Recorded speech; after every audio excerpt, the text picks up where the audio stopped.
Welcome back to Yuri's Box.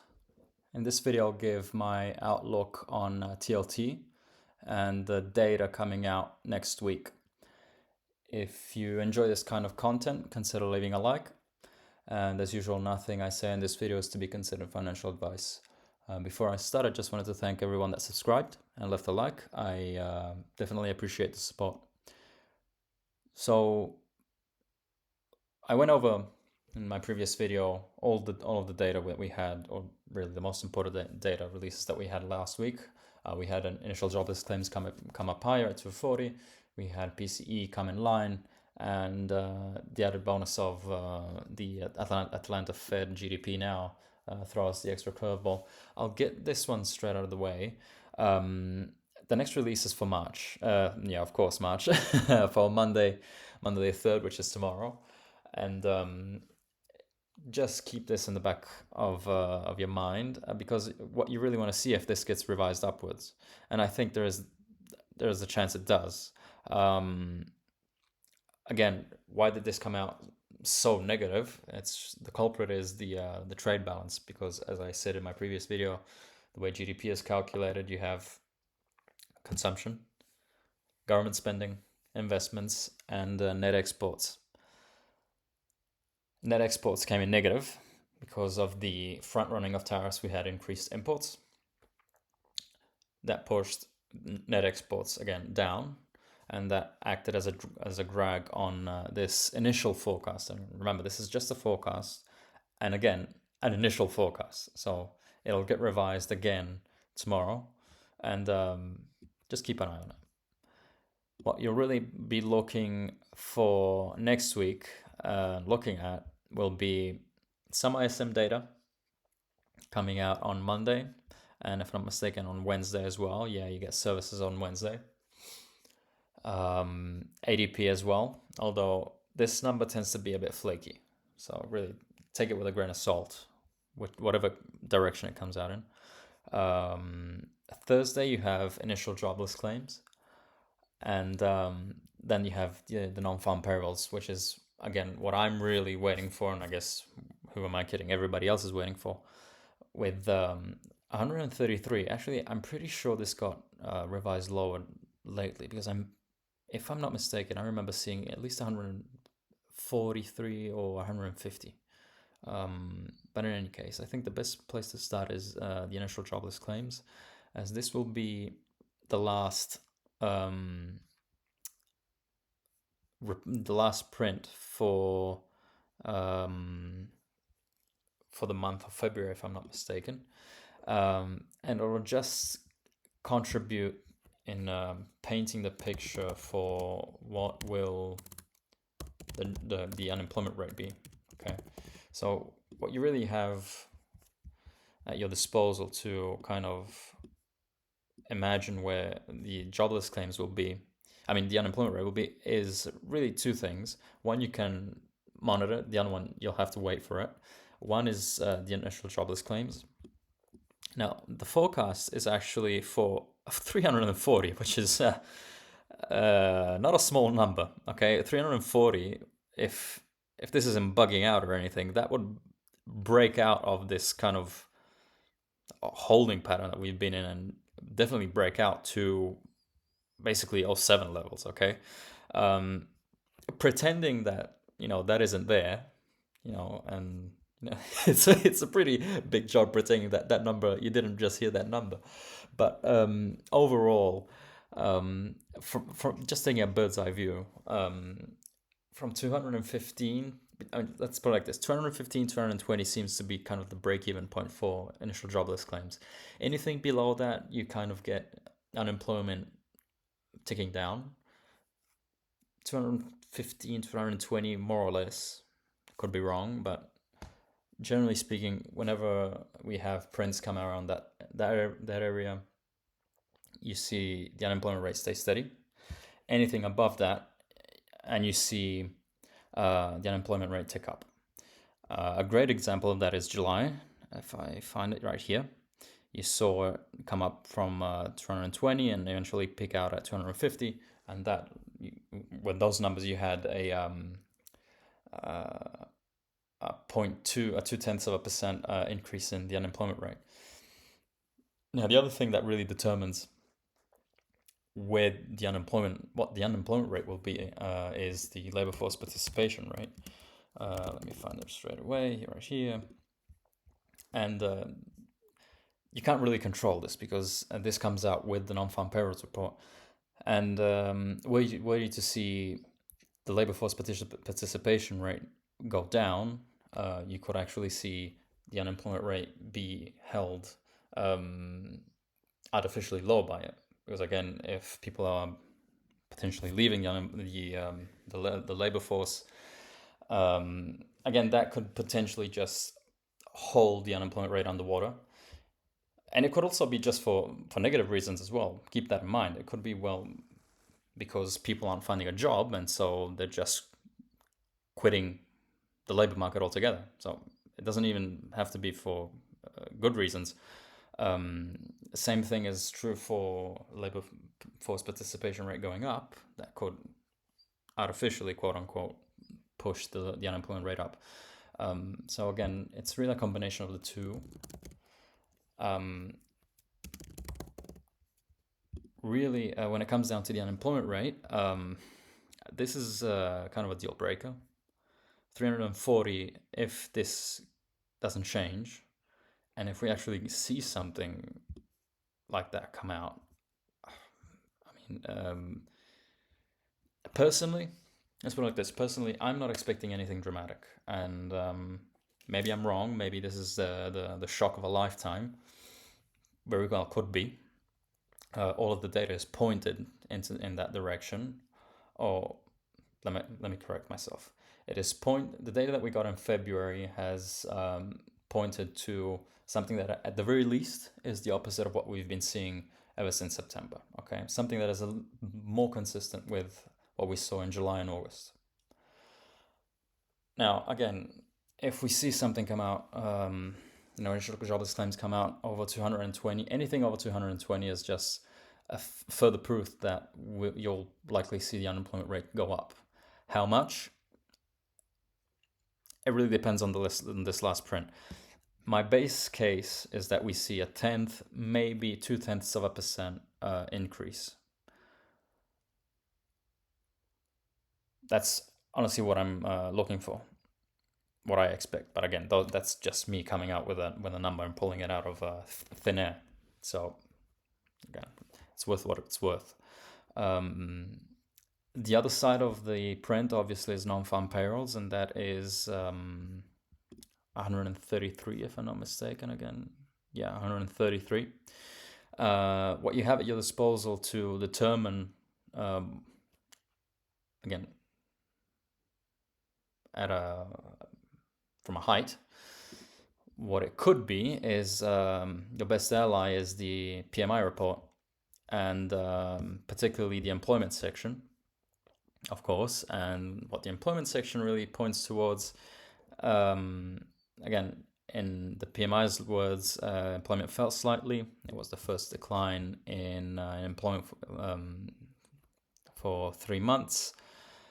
Services provide basically the chunk of the job losses. Manufacturing only rose slightly. Now, maybe I should be more dramatic. I'm definitely incapable of it, as you could probably tell. And my general expectation is for a miss. Okay, I don't think we get 133. I think we get something around 85 to 105K. And I know that's a big, that's a big interval right there, but that's honestly what I'm expecting. If I had to put it in, if I had to choose a number, I'd say something like 95 or 100K. Yeah, but that's just my opinion. Doesn't mean anything. But again, just by going on the words that you see here in the PMI report, at the very least, the PMI report eliminates the chance of a blowout number. Now, seeing that I just said that, we'll likely get a 400K print, and that'll be the end of it. But at least judging by what the PMI report is,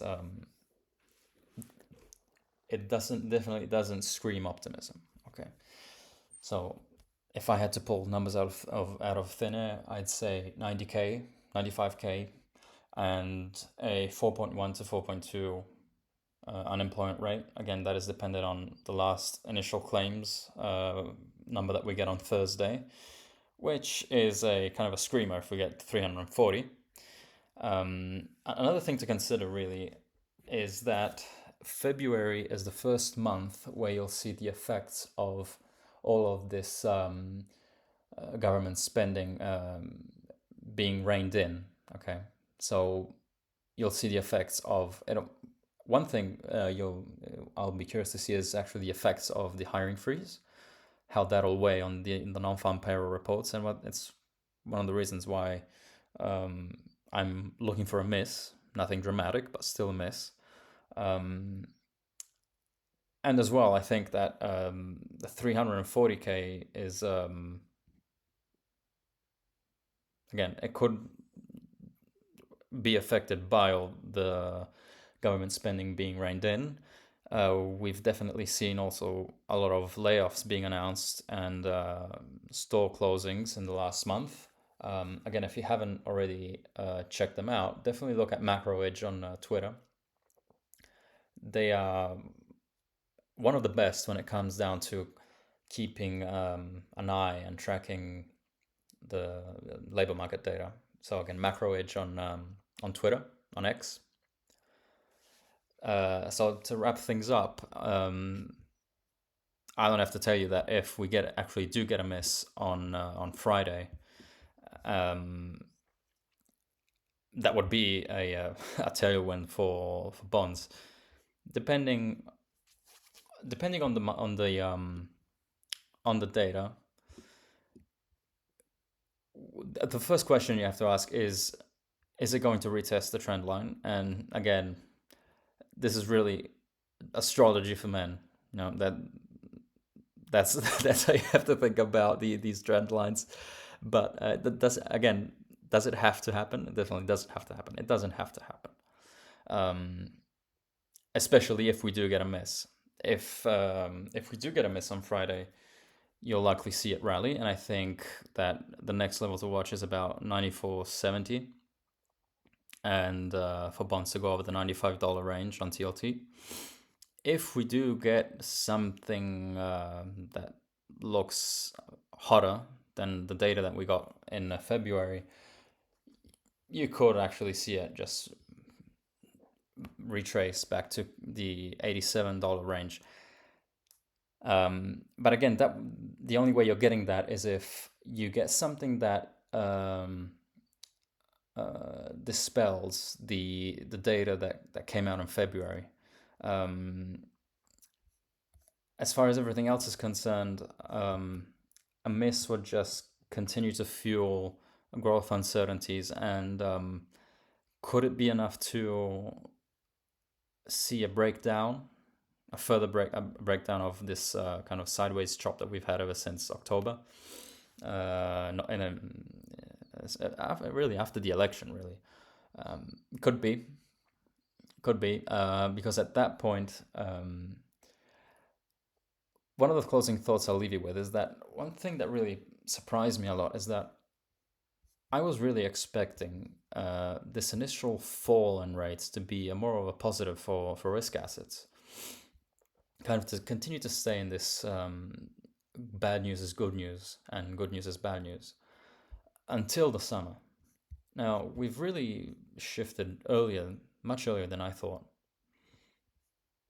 And the lower rates have actually been a headwind because they've come on the back of growth worries. So that's something else to keep an eye on. Keep an eye out for correlation between bond prices and risk assets.